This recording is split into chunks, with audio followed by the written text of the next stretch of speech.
प्रयागराज कुंभमेळ्यामध्ये छत्रपती शिवाजी महाराजांचे वंशज असलेल्या 13व्या पिढीच्या राणी दमयंती भोसले यांनी सहभाग घेतलेला आहे. त्यांनी शाही स्नान केलेलं आहे. गेले 3-4 दिवस या संपूर्ण प्रयागराज कुंभमेळ्यामध्ये ते वेगवेगळे अनुभव घेत आहेत. आपण त्यांच्याकडनं जाणून घेऊया प्रयागराजमधील कुंभमेळ्याचा महाकुंभाचा अनुभव त्यांचा कसा होता. वहिनी साहेब, मी स्वागत करतो NDTVमध्ये. खरं तर आपण साताऱ्यात भेटतच असतो, परंतु आज आपली भेट झाली आहे ती प्रयागराजमध्ये झालेली आहे, महाकुंभमेळ्यामध्ये झालेली आहे. हा एक चांगला योगायोग आहे आपल्याला भेटण्याचा. मी आपलं सगळं पाहिलेलं आहे की गेले 2-3 दिवस आपण इथं संपूर्ण फिरताय, कुंभमेळ्यात शाही स्नान केलेलं आहे. पहिला अनुभव तुम्ही काय शेअर कराल प्रेक्षकांसाठी? सर्वप्रथम मी सर्वांना इथनं खूप खूप नमस्कार करते. महाकुंभ हे खूप मोठा अनुभव आहे. आतापर्यंत मी प्रोसेस करते की काय झालं इथे. मला असं वाटतं खूप वेळ लागणार की एक वॉर्टेक्समध्ये आम्ही आलो आहे असं वाटतंय.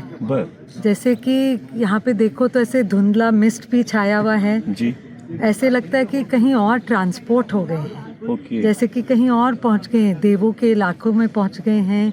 और यहाँ का जो भाव है, भक्ति भाव है, उसमें ना तो ठंड महसूस हो रही थी जी. ना कुछ, सिर्फ एक दिल में एक बहुत बड़ा सा एक ये था, एक इच्छा है जी कि यहाँ पे जो नहीं पहुँच सके जी कोई भी कारण की वजह से, कि हमने जो यहाँ पे किया उसका जो भी एक प्रार्थना है कि सबके तरफ ये जो ब्लेसिंग्स हैं जी उनके तक पहुँचे. और हमने स्नान किया तो उनका भी स्नान जैसे हो गया जो नहीं पहुँच पाए कोई कारण से. वैसी मेरी प्रार्थना रहेगी.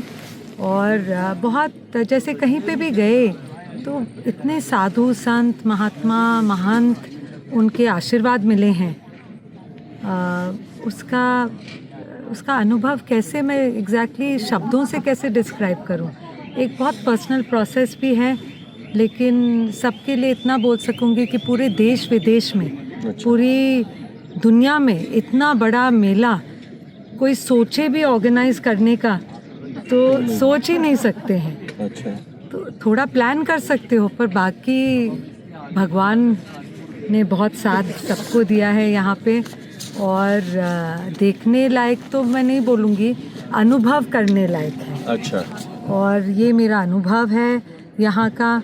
और ये मेरी प्रार्थना भी है कि जो जो नहीं पहुँच पाए कोई भी कारण से, तो उनके लिए कि ये सब जो भी ब्लेसिंग्स हैं जो मुझे भी मिली हैं, मैं उन सबके साथ शेअर करना चाहूँगी. अच्छा. वहिनी साहेब, खरं तर हे आध्यात्मिक क्षेत्रातलं मोठं पर्व मानावं लागेल. म्हणजे 144 वर्षानंतर हा योग आपल्या सर्वांसाठी येत आहेत.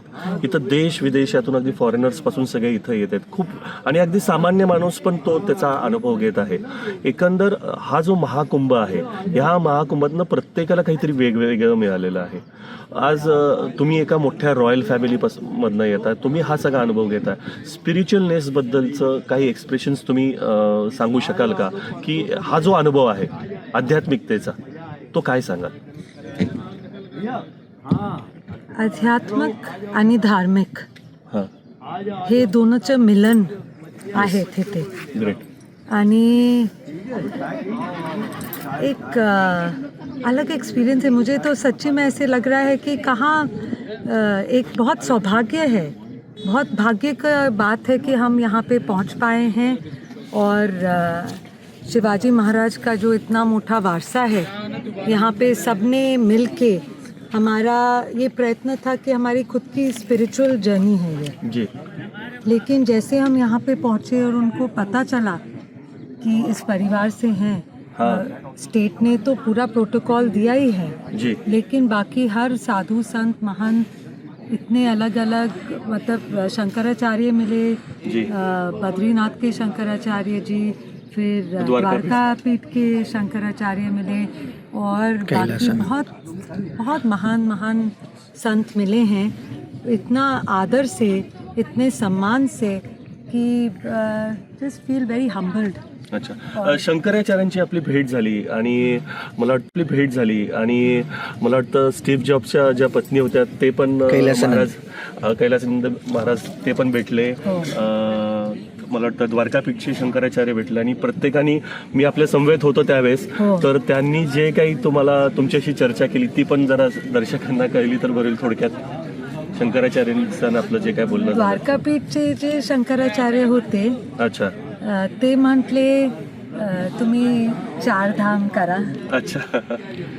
आणि कैलाशनंदजींनी सांगितले खूप चांगलं होते. मी त्यांना विचारलं की स्पिरिच्युअल जर्नीमध्ये मी कसं पुढे जायचं. ओके. तर त्यांनी म्हटलं ध्यानच एक मार्ग आहे. अच्छा. आणि मग मी विचारले, ध्यान मी करते, पण ध्यानाला थोडंसं स्ट्रक्चर द्यायला काहीतरी हे लागतं ना, बीज मंत्र की काय. बरोबर. तर आज ते देणार आहे. आणि मी खूप ऋणी आहे की इतका प्यार आणि सन्मान दिलाय. शिवाजी महाराजांची खूप खूप आशीर्वाद आहेत. बरोबर. आमच्या परिवारावर आणि सर्वांवर.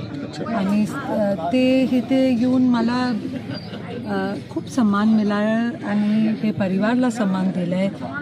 मी खूप खूप आभार आहे. मला थोडासा एक वेगळा प्रश्न विचारायचा आहे की तुमची ही जी आवड आहे, म्हणजे खरं तर फार रेअर असे असतात की राजघराणी की ज्यांना अध्यात्म, स्पिरिच्युअल आणि अशाच काही म्हणजे देवाच्या बाबतीत एक आवड निर्माण होती. मग तुम्हाला काय वाटलं आणि कसं काय ह्या आध्यात्मिक क्षेत्रामध्ये तुम्हाला रुची निर्माण झाली? काय कारण आहे यामागचं? पहली बात तो शिवाजी महाराज को श्रीमंत योगी बोलते थे, तो वो राजा होते हुए भी योगी थे. बरोबर. दूसरे राजाओं जैसे नहीं थे कि अय्याशी में उन्होंने अपना वक्त गवाया. बिल्कुल. तो उनकी प्रेरणा लेके और उनके सोच से हम भी प्रभावित हैं, जैसे पूरी दुनिया ही प्रभावित है. और ऐसे लगता है कि सब कुछ होने के बाद फिर और कुछ डायरेक्शन और गाइडेंस जो मिलता है वो ऊपर से ही मिलता है. और वो ऊपर कहाँ है, वो एक्चुअली अपने अंदर ही है. अच्छा. तो जो अपने अंदर है उसके और अंदर जाके कि अपने अंदर है क्या एग्जैक्टली, जितना अपन अपने आप से टच में रहेंगे उतना अपन किसी और के लिए कुछ कर पाएंगे. ओके. तो उस सोच से इसमें और रुचि बढ़ती गई है कि एक जो स्थिरता जो ध्यान से मिलती है, जो आध्यात्मिकता से मिलती है, उसको लेके जब अपन कुछ भी काम करते हैं, लोगों के लिए काम करते हैं, अपने खुद के लिए काम करते हैं. इस दुनिया में हम आए हैं कि हम कौन हैं जी, और हम इस दुनिया में कैसे चलते हैं जानने के लिए, तो वही आध्यात्मिकता है. अच्छा. और इसीलिए वही रुचि सबको ही होनी चाहिए, सबको ही होती होगी. आने वाले वक्त में एक अंतिम प्रश्न ऐसा है मेरा की येणाऱ्या काळामध्ये दमयंतीराजे हे भारतातल्या वेगवेगळ्या ठिकाणं बघतील आध्यात्मिक क्षेत्राची, आणि एखादं असं कुठलं ठिकाण आहे की जिथं आवर्जून तुम्हाला जायला आवडेल? कैलाश मानसरोवर. अच्छा. म्हणजे शंभू महादेवांचं निवासस्थान आहे तिथं, थोडक्यात असं म्हटलं जातं. हो. अच्छा. तर एकंदरच आज आपण सातारच्या आणि आपल्या महाराष्ट्राचे जे दैवत आहेत छत्रपती शिवाजी महाराज यांचे 13 वंशज असलेल्या राणीसाहेब दमयंतीराजे यांच्याशी प्रयागराजमध्ये चर्चा केली. त्यांची आवड, त्यांची आध्यात्मिकता ही आपल्याला अगदी विस्तीर्णपणे आपण जाणून घेतली. नक्कीच आपल्याला हा इंटरव्ह्यू कसा वाटला आमच्या कमेंट बॉक्समध्ये नक्की शेअर करा. सुजित आंबेकर, NDTV मराठी, प्रयागराज महाकुंभमेळा.